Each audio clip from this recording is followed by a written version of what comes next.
మీరు చెప్పినట్టుగా 42% బీసీలకు ఇవ్వాలని చెప్పేసి కాంగ్రెస్ పార్టీ గవర్నమెంట్ కాదు అప్పుడు 2023లో కామారెడ్డిలో ఒక ఎలక్షన్ ప్రామిస్ చేశారు.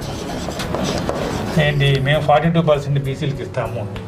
సరే, వాళ్ళకున్న అవగాహన, ఆ రోజు ఉన్నటువంటి టెన్షను, లేకపోతే అధికారం కావాలనో ఏదో ఒక రూపంలో వాళ్ళు 42% ఇస్తున్న సంతోషం. బీసీలు అంతా చెప్పారు, గవర్నమెంట్ ఫామ్ అయింది. తర్వాత వాళ్ళు లెక్క వేసుకుంటే కొంచెం ఇబ్బంది పడుతూ ఉన్నారు. సరే, మంచికో చెడుకో వాళ్ళు చేసినటువంటి ఫస్ట్ దాంట్లో గొప్పతనం ఏంటంటే, ఫస్ట్ ఏంటంటే వాళ్ళు సర్వే చేశారు. ఇప్పటివరకు ఈ సర్వే లేదు, బీసీ సర్వే చేయాలి. This is the greatest achievement and development given by the Congress party. దీనికి మనం కంపల్సరీగా రేవంత్ రెడ్డిని యాజ్ వెల్ యాజ్ టీమ్ని, గవర్నమెంట్ని కూడా అప్రిషియేట్ చేయాలి. ఇది first step they have done. Second, dedicated commission కూడా వేశారు. డెడికేటెడ్ కమిషన్ అని బూసా అని వెంకటేశ్వరరావు అని ఒక రిటైర్డ్ ఐఏఎస్ ఆఫీసర్ని కూడా వేశారు.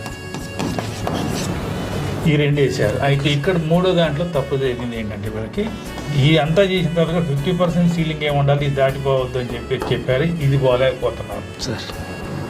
సో సుప్రీంకోర్టు చెప్పింది కాబట్టి సుప్రీంకోర్టు గౌరవించాలా. సుప్రీంకోర్టు అనేది రాజ్యాంగంలో ఒక భాగము, అది ఈక్వలే. కాబట్టి దాన్ని దాటిపోవడం అంత ఈజీ కాదు.